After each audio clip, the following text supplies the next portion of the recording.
Good morning. I'm so pleased to be here to talk about finding resilience as our parents decline. I'm Mary McCoy Thompson. I'm Executive Director of Dovetail Learning, and our approach is the We Are Resilient approach. Our mission at Dovetail Learning is to strengthen resilience in adults and children, and our vision is a world of kind, connected human beings. We Are Resilient, all of our materials is our open educational resources, which means you can download them and use them for free, adapt them for use in your community. All we ask is that you give attribution and you collaborate and share back anything that you create with our materials, and then you share alike with the same OER resource license. A little bit about me. I have two adult children, one who was married about a year ago and another who is going to be married in December. And we have lived and worked around the world all of the time. My mission has been to help others, empower others to live their best life.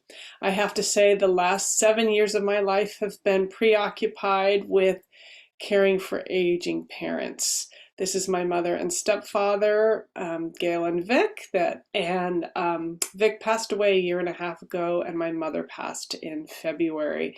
So I've spent a lot of time trying to find my resilience as my parents age, and I want to share those tips with you. Before we get any further, I just want to thank you for being you, for handling all the challenges that come up. I know all those challenges that can come up with aging parents. And I want to thank you for taking care of the people around you and for caring. Our agenda today is to just acknowledge the challenges that can happen when we're caring for aging parents and really think about how strengthening our resilience can help us. Also to be aware of what can get in the way of our resilience and how do we become more resilient in the face of these challenges. First, we're going to just take 15 seconds to breathe mindfully. We know that makes a huge difference in our life. So just take 15 seconds to feel the breath moving in your lungs.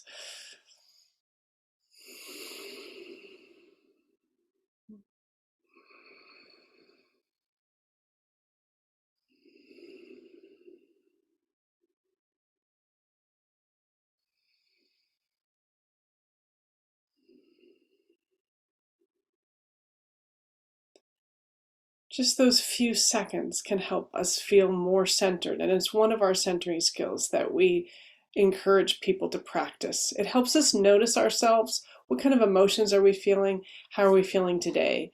And so just wanted to invite you to do that.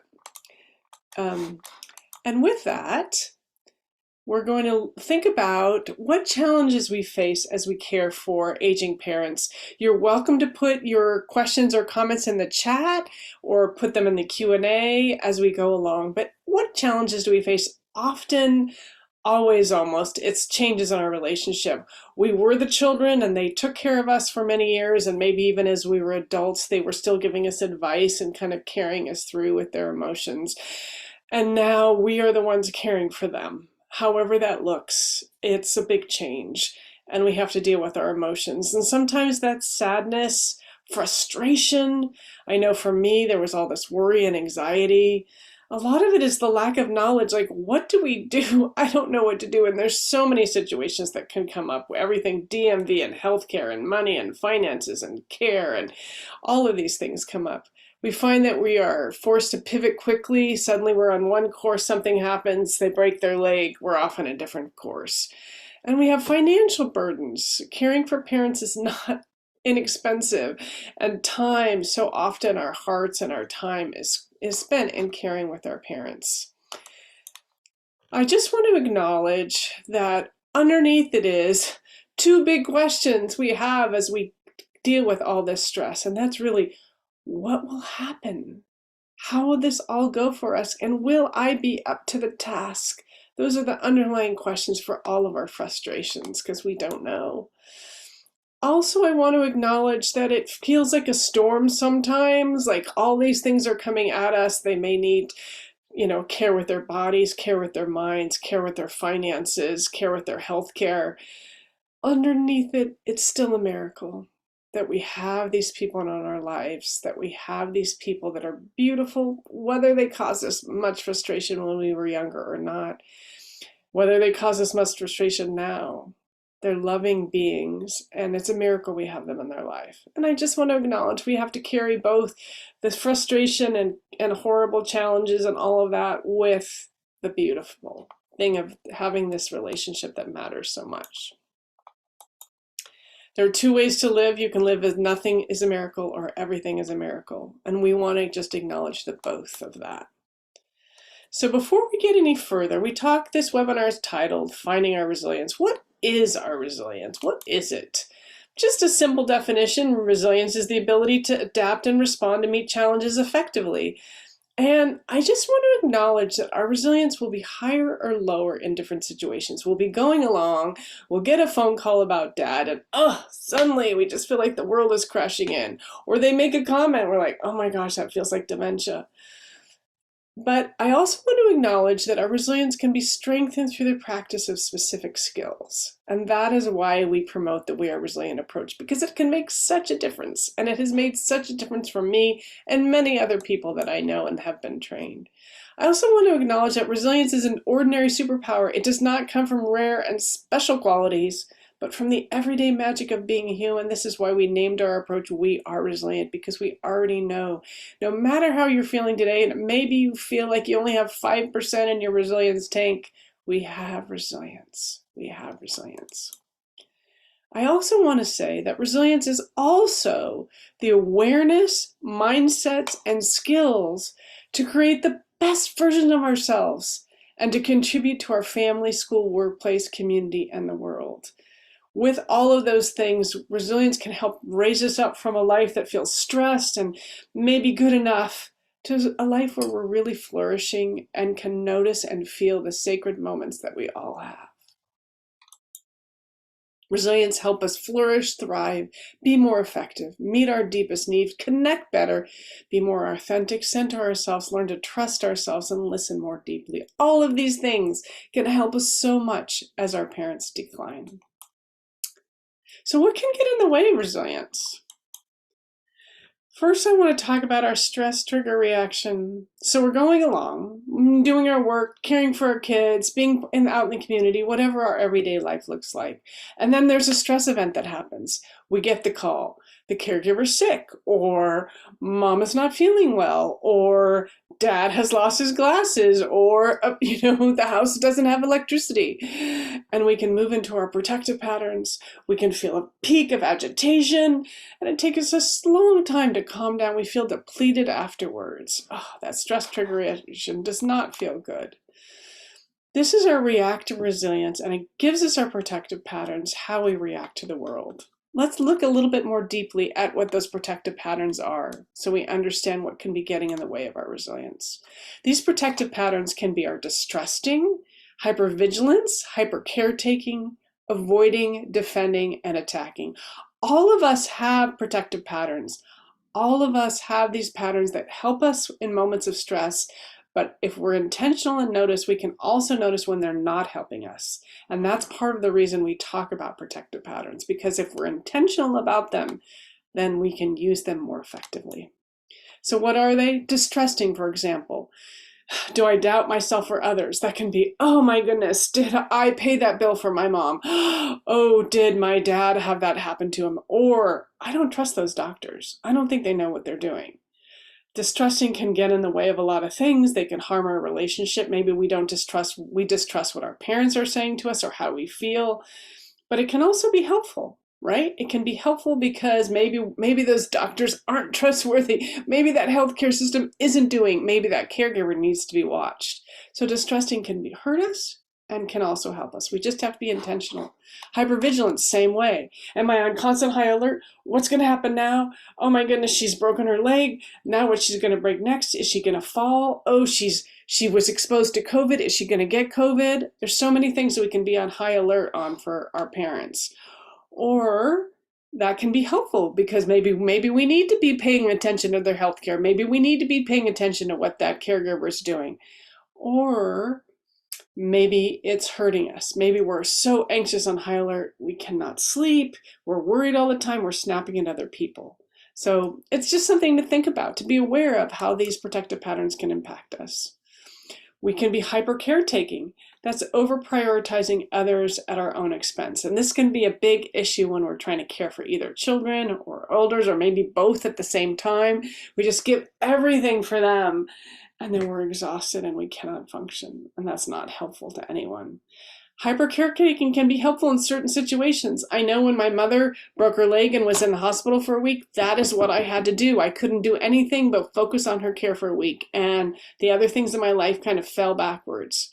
So it was helpful for some moments. But other times, okay, I'm just going to do this and that. And, then it's like the things that I need to do to fill my bucket aren't happening. And then it's not helpful. And so it's just important to be aware of those times. Avoiding. So this is if I withdraw or retreat. Now I know for myself, I did this a lot. This is one of my top protective patterns, and I would withdraw, and during the family text, they would come, oh, mom has this problem, this is what's happening, this caregiver's mad at that caregiver, the substitute caregiver doesn't like the first caregiver, and I would just put down the phone and not pay attention to the texts. I'm going to avoid them. And that was helpful in that time. Now, if I never pick the phone up and look at them, I've never stopped avoiding, that would not be helpful. So it's just an example of when protective patterns can be helpful and not helpful. Now we have defending. Do I act like others are constantly judging and criticizing me? I had 3 siblings and we were all involved in our parents' care. And sometimes people would get defending like, oh, you said you were going to do this and you didn't. And how can I do that? And it can be a mess, right? Now, sometimes defending can be helpful. Sometimes it's important to say, no, I did this. This was important. You guys need to listen. And that can be helpful. But sometimes it's not helpful because we jump into being defensive and we say, oh, well, you're attacking me. When they weren't actually attacking, they were just asking, was the bill being paid? They weren't getting mad at you for it. They just wanted to know because they will need to know how much money's in the account. So it's important to differentiate when it's helpful and not. Attacking is the same way. This is my other top protective pattern. I'm quick to be on the offensive. I think someone's going to defend me. I'm just jumping right in. Now, this is verbally, of course, but it's also can be helpful. Sometimes it's important to say, stop, listen, this is what's happening. I'm doing this. And of course, it can hurt relationships. When people feel attacked, they do not tend to open up and have good relationships. So just think about how this works either with your team that you're working with or maybe with your parents or other people in your life. It's just really good to know when our protective patterns are being impacted. So just think about it. You can put your protective pattern, top protective pattern in the chat if you're feeling inspired to do it. That would be great. It's always nice to have that feedback. And if that doesn't work for you, that's okay too. Just think about, are you being distrusting? Maybe you're hypervigilant, hyper caretaking, avoiding, defending, and attacking. And be aware that all of these protective patterns are helpful at certain points in our life. And they can be helpful when we're caring for our parents. And these protective patterns can get in the way. So just to be intentional about when we're using them. And I have to say, that's how we manage our stress curve. So our stress curve, something happens. Oh, we found out we have a big hospital bill and are we going to move into attacking? How could that hospital do that? Are we going to move into defending? I thought I already paid everything. We notice our protective patterns and wonder and assess, is that helpful? Or do I need to choose a resilience skill instead? Maybe I need to do some breathing mindfully and calm myself down so I can deal with the hospital bill or whatever else has come up in a more effective manner. That's keeping our cool. So the tip number 1 is noticing our protective patterns and just thinking about in each situation, are they helpful or are they hurting? The second thing we're going to talk about is our personal resilience. Now, our personal resilience is strengthened using our centering skills. And that's how we create the world we want. We've identified 6 centering skills, and I have to say, as I cared for my aging parents, I used all of these for sure. Maybe all in the 5 minutes. So I'm only going to focus on 2 of them today, simply for a matter of time. We have a lot more material on the We Are Resilient approach on our website. We have videos and books and all sorts of things, posters and other ways for you to learn more about it. But for the sake of keeping this at a manageable and not telling you everything that's happened to me in the last 7 years as I cared for my aging parents, we're just going to focus on 2 of them. So letting go. Letting go is setting free what burdens me, right? Can be very difficult. Letting go, if we're curious, what is helpful for me to let go of? Maybe it's my expectations. Maybe I expected to have time to ask my mom stories, to talk about what's important. And now that she has Alzheimer's, I wasn't able to do it, right? Maybe I have to let go of an attachment to an outcome. I thought I thought she was going to be able to move into my house. I created all this place for my mom to live into, and then she broke her leg and she couldn't do it. Or maybe it's helpful for me to let go of my judgments. Oh, my siblings, if they only did something better, then we would have a better time. They are really just lousy siblings because they're not helping me. Maybe that's the kind of judgment I'm holding on to. A lot of it is think about what's in my control. Okay, my siblings aren't in my control, or my mother's health, all those things. I can't control any of that, but I can control my mind and my attitude. And sometimes, is there a larger goal or value that will help me let go? And a lot of times there is. I want to have a good relationship with my parents that's valuable to me, or I want them to get the best care that they can. So I'm going to let go of my crankiness about some of these other things. It's just focusing on what happens around me is not in control. What other people think, no. But what's in my control is what my thoughts or reactions, my boundaries, what I give energy, and how I handle challenges. And that's what I'm going to focus on as I care for my aging parents.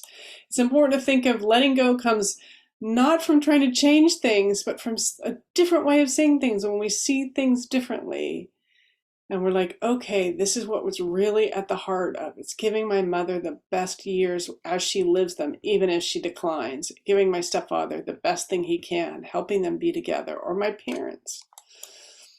Letting go, sometimes we think about it in 4 stages. It's very helpful. It's identifying our truth. This is what's true for me today. My mother has Alzheimer's and she's not going to get better, for example. Or accepting what is and stop trying to change it. I know when my mother lost her driver's license, my stepfather was very cranky. He had a really hard time letting go. He did not want to accept that she had Alzheimer's, so he was so angry that she couldn't drive him anymore, and he wanted to change it. That was not helpful. It's much more helpful to say, okay, that's not going to be able to happen. What can we do given what we have? Release attachment to what was happening. By doing that, we can receive what's possible. We can let come in what the new relationship that we're going to have. That's the big thing we have to let go. The old relationship, our old expectations, what was going to happen before the Alzheimer's, before the cancer, before the broken legs, before the reduced finances, before whatever, the need for the letting go of the caregiver, all the things that were going to happen. We have to say, okay, this is where we are now. I'm going to let go of all the dreams and desires I had from before and move in. You can't go back and change the beginning, right? Everything that's happened in the past is gone, but you can start where you are and change the ending. And this is particularly important if you didn't have good relationship with your parents at different points in your life, right? We can't change all of that. All we can change is how we have this relationship with them now and change the ending, because that's eventually what will happen. You will end your relationship with your parents on earth, whatever that looks like. Death is going to come. We don't know what happens after death. All of us have different opinions about that and views and beliefs, but we know we can change the ending of the story right now of our parents with them. So we can focus on that. What are the micro practice that will help us let go? Let go of our shame suitcase. All the bills that didn't get paid, all the whatever that didn't happen, the times we didn't visit our mom, the time the calls didn't happen with our dad, and have empathy for ourselves. I'm doing the best I can. I'm going to do the best I can going forward, right? Letting go of that because it's not going to help us.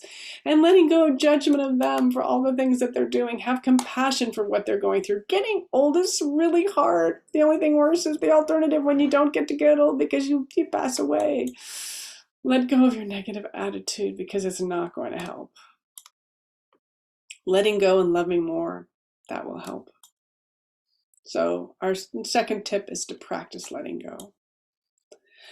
Our third trip is to nurture myself, right? For better health, I nurture myself. Now, well, if I'm curious, it's how can I nurture my body, my emotions, my mind, or spirit? Caring for aging parents as our parents decline is challenging, and nurturing ourselves is a really key part of that.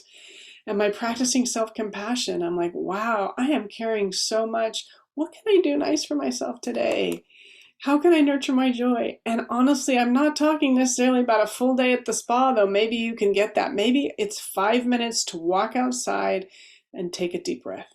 Maybe that's all you can do today. But take 5 minutes to walk outside by yourself, or or take a bath, or smell a flower. Those are all ways. It's really important to understand self-care is not selfish. It's an essential first step in an individual, family, or community's journey to healing. That means nurturing myself is essential if we're going to be caring for parents as they decline. We cannot do all that is required if we're just running ragged. We cannot do that. It can be involving giving empathy to ourselves. Maybe it's nutrition, sleep that we need more of, intellectual stimulation, play, watching something fun on TV, emotional time and space, even if it's just a few minutes here and there, humor. Sometimes I read the comics as a way of laughing, and just feeling myself laugh is a really important part of caring for myself as my parents were declining. Social, who could I make sure I connected? I need to feel like I belong while I'm in the middle of the morass of caregiving. Spiritual and meaning, what can I do to give myself a sense of meaning beyond the day-to-day practice of caring for other people who are declining? Nurturing myself ultimately means loving myself. Again, this can be in small moments. Just focus on one thing each day. And by noting it, like even a quick journal, today I read the comics. The next day you say, today I went outside for 5 minutes. When you look back at that, you can take a deep breath and like, okay, I'm doing some things to care for myself. So practice nurturing myself. I know it feels impossible, and it is one of the most essential things that we can do as we care for caring parents. I also want to note relational resilience is strengthened using our connecting skills. And this is how we create the world that we want. We have 5 connecting skills as part of the We Are Resilient approach. And I'm just going to highlight one today that's really important as we care for our aging parents. Again, all of these are very important. I used all of them as I cared for my parents when they declined. But heartfelt listening has a special place in this. And why? What is heartfelt listening? It's feeling a part, listen with my heart. When we have people in our life with Alzheimer's, as I did, sometimes they can't tell you what's happening. They can't explain. They don't understand where they are or who they are, what's happening in their world. But we can still listen with our heart. What's actually happening? As my mother's talking, for instance, many times she shared about how she didn't feel like she was at home. And what was super helpful, because she was in her home, what was super helpful was when a friend explained, is because she wasn't ever at home in her own body. It didn't feel at home because she felt so different with her brain in a fog. Then I could listen with my heart, and when she said she didn't feel at home, I understood it wasn't about the 4 walls or the bed. It was about her heart, and I could try to help her feel more at home by listening with my heart. So the skill is, how can I listen to truly understand what someone's trying to communicate? It's even more important as our parents decline, because they can't necessarily explain in words that we can understand about what their heart's really happening. So just listen with our heart, and is my heart open to their truth without judgment, right? Maybe they want something that feels impossible. My stepfather wanted to buy a big truck as he was dying. I was like, well, that's not going to happen. So how can I listen to my heart? What did he want underneath that, right? Did he want to go on a journey? Did he want to go on an adventure? Did he want to sit up high? Turns out he wanted to give a gift to his daughter. And so that was what the big truck was. And we could find a different way to do that. That's listening with our hearts, right?